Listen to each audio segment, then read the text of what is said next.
பின்னாடி சிலிண்டர் எப்படி செட் பண்ணியிருக்குன்னு பார்க்கலாம்.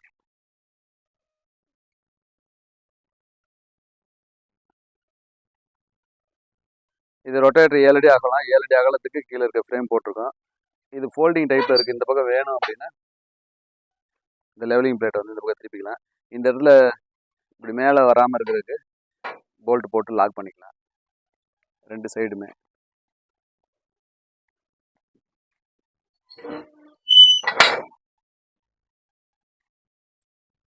டிசி வால்வு இருக்கிறதுனால இந்த மாதிரி பரம நம்ம ரெடி பண்ணிக்கிட்டோம். டிசி வால்வு இல்லாத வண்டியிலையும் நம்ம டிசி வால்வு ரெடி பண்ணிக்கலாம். இது நமக்கு மார்க்கெட்டில் கிடைக்கக்கூடிய அந்த சிலிண்டரை வச்சு நம்ம இதை ரெடி பண்ணியிருக்கோம். இன்னும் நிறைய கம்பெனியில் பார்த்தீங்க அப்படின்னா இந்த லெவலர் வந்து பார்த்தீங்கன்னா இந்த டோரில் தான் ரெடி பண்ணியிருப்பாங்க. அதை வந்து ஓப்பன் க்ளோசிங் மட்டும் சிலிண்டர் வச்சுருப்பாங்க.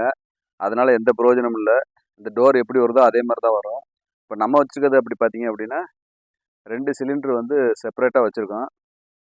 இதை வந்து லோடு பண்ணி நம்ம ஏற்றி இறக்கலாம். இதனால் நம்ம நிலத்தை வந்து சமமாக மண்ணை தள்ளிட்டு வர முடியும்.